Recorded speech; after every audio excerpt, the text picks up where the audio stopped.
अस्सलाम वालेकुम। कैसे हैं आप सब? उम्मीद करती हूँ सब खैरियत से होंगे। अल्लाह ताला सबको अपनी हिफ्ज़ ईमान में रखें, हर तरह की परेशानी, बीमारी और मुसीबतों से बचाएं। तो जी आज हमारा जो सा ना ये व्लॉग है छोटा सारा, तो अगर आपको पसंद आता है तो प्लीज़ आप उसको लाइक कीजिएगा, सब्सक्राइब करें, और जिन जिन लोगों ने सब्सक्राइब नहीं किया प्लीज़ कर दिया करें, तो नोटिफिकेशन ऑन कर दें ताकि वीडियो आप तक पहुँच सके। आज है जुम्मतुल मुबारक, जिसके लिए आप बहुत ज़्यादा दुरूद शरीफ की कसरत से दुरूद शरीफ पढ़ें और सूरत कहफ़ की तिलावत कर लीजिए, क्योंकि सूरत कहफ़ जो पढ़ना बहुत ज़्यादा ज़रूरी है। एक जुम्मे से अगले जुम्मे तक अल्लाह ताला इंसान को नूर में रखते हैं और उसके बहुत सारे गुनाह माफ़ हो जाते हैं। तो दुरूद शरीफ पढ़ने से वैसे ही बहुत सारे गुनाह माफ़ होते हैं, दर्जात बुलंद होते हैं और सवाब अलहदा होता है। तो जी ये सुबह का टाइम है, तकरीबन 7:30 बजे बच्चे वगैरह स्कूल कॉलेज के लिए निकल रहे थे। मेरे हस्बैंड भी निकल गए थे और मैं जो इनको सी ऑफ़ करने के लिए गेट तक आई थी। तो बस मैं फिर यहाँ देख रही थी, अपने पौधे देख रही थी। ये बाहर लगी हुई है, बेलें लगी हुई हैं गेट से बाहर, तो वो माशाल्लाह इतनी बड़ी हो गई हैं और इतना सारा उन्होंने कवर कर लिया है। और सुबह के टाइम में गैराज में इतनी अच्छी धूप आती है कि मुझे इतना अच्छा लगता है ना, जब कमरों में गैराज में धूप आ जाती है तो वो बड़ा ही खूबसूरत मुझे मेरे लिए ये होता है मंज़र जो सा ना। तो जब हम छोटे होते थे ना, तो इसी तरह अम्मी के घर में जब हम रहते थे अम्मी के पास, और कमरे में बेडरूम में धूप आती थी और सुबह सुबह का टाइम होता था, स्कूल के लिए तैयारी कर रहे होते थे, तो वो इतना खूबसूरत एक सीन होता था। तो उस टाइम तो अच्छा लगता था, लेकिन अब शादी होगी, सब अपने अपने घरों में चले गए, सब बहन भाई अपने अपने घर में बस गए।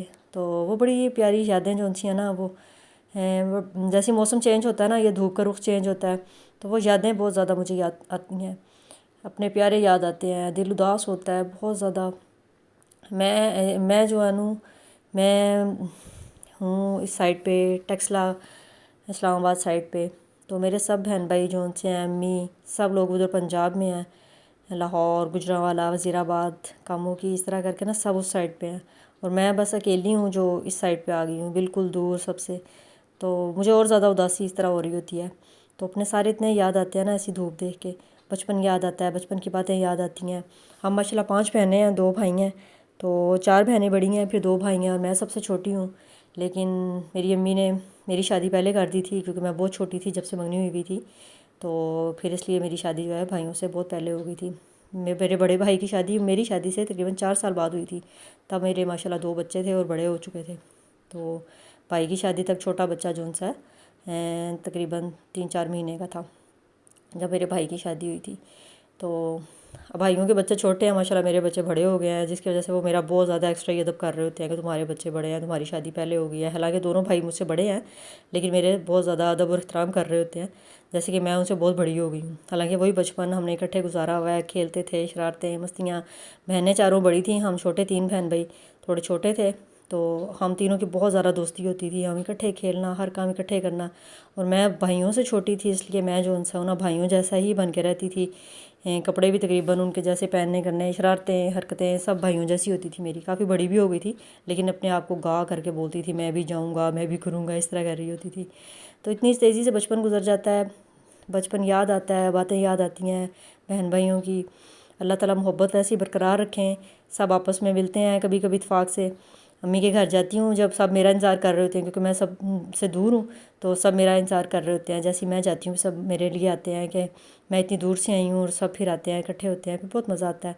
तो काफ़ी टाइम हो गया, मेरा तो चक्कर नहीं लगता, साल में तकरीबन एक दफ़ा ही चक्कर लगता है। ज़ाहिर बात है, बच्चों की पढ़ाइयाँ होती हैं, स्टडी होती है, जाना मुश्किल होता है। मेरे हस्बैंड की जॉब भी ऐसी है, ज़रा मुश्किल हो जाता है, तो इसलिए मैं बहुत कम कम जाती हूँ। तो बस ये किचन में फिर आ गई थी, सुबह का टाइम था और मैंने बच्चों को, हस्बैंड को भेजा, और उसके बाद घर के ज़रूरी काम वगैरह किए जो हर घर में हर ख़वातीन उस तरह कर रही होती हैं। उसके बाद मैं ना सो जाती हूँ। तो जब तक मैं सोऊँ ना मुझे अच्छा नहीं लगता, बच्चों को भेज के मैं ना सो जाती हूँ, क्योंकि सुबह से उठी होती हूँ। फिर उसके बाद मैं दोपहर को किचन में आ गई थी, और ये मैंने आज चांपे पकानी थी। चांपे बनाने के लिए सबसे पहले मैंने इसको चांपों को चूल्हे पे चढ़ा दिया था, उसके अंदर लहसुन अदरक सारा कुछ डाल के तो उसको भूनना शुरू कर दिया था। गलाने से पहले ही भून लेना, उसमें नमक मिर्च हल्दी डाल के अच्छी तरह से भून लिया, और फिर उसके अंदर पानी डाल के उसको गला लिया था। जब वो गल गया, फिर उसमें टमाटर डाल के और गरम मसाला, खुशक धनिया वगैरह डाला, और उनको अच्छी तरह से फ्राई कर लिया था। तो ये इतनी झटपट और मज़ेदार बन के चांप तैयार हो गई थी। साथ में मैंने घर में पतले पतले फुलके बना लिए थे, और ये बहुत ही मज़ेदार सा जो सा हमारा डिनर बन के रेडी हो गया था। तो मैं रात के टाइम खाना बनाती हूँ। तो जी ये उसके बाद मैंने फिर केक बनाया था, बच्चों का दिल कर रहा था, काफ़ी दिन हो गए थे केक नहीं बनाया। और जिसमें जो सा मेरे साथ ये हुआ कि जो मेन थी वीडियो वो स्किप हो गई। तो वो फिर मैं इंशाल्लाह किसी दिन बनाऊंगी तो आपके साथ भी शेयर करूंगी। बहरहाल केक बन गया था और सेंटर में जो सा मैंने चॉकलेट फ्लेवर डाला था, चॉकलेट वाला, वो थोड़ा सा मिक्स हो गया था, लेकिन केक बहुत मज़े का बना था, इतना सॉफ्ट और इतना मज़ेदार सा था। तो ये जी आप देखें, मैंने छोटा सा केक बनाया था घर में। तो फिर इंशाल्लाह जब वो मेरी वीडियो तो ज़ाया हो गई, जब सही तरह से प्रॉपर केक दोबारा बनाऊंगी फिर आपके साथ शेयर करूंगी। बहरहाल ये मेरा था, आज मैंने चाँपे बनाई और साथ में केक बनाया जो बहुत ही मज़े का बना था, इतना सॉफ्ट था और सबको बहुत पसंद आया था। काफ़ी दिन बाद बनाया था तो मेरे जहन में नहीं था कि मैं केक भी बनाया करती थी, तो बच्चे कह रहे थे केक बनाए, मैंने फिर इसलिए बना लिया। तो चलें जी, ये था मेरा छोटा सा व्लॉग। आपको पसंद आए लाइक करें, शेयर करें, सब्सक्राइब करें। मिलते हैं कल नई वीडियो के साथ। अपना बहुत सारा ख्याल रखें, मुझे भी दुआओं में याद रखें। अल्लाह ताला सबको अपनी हिफ्ज़-ओ-ईमान में रखें। चलें जी, अल्लाह हाफिज़।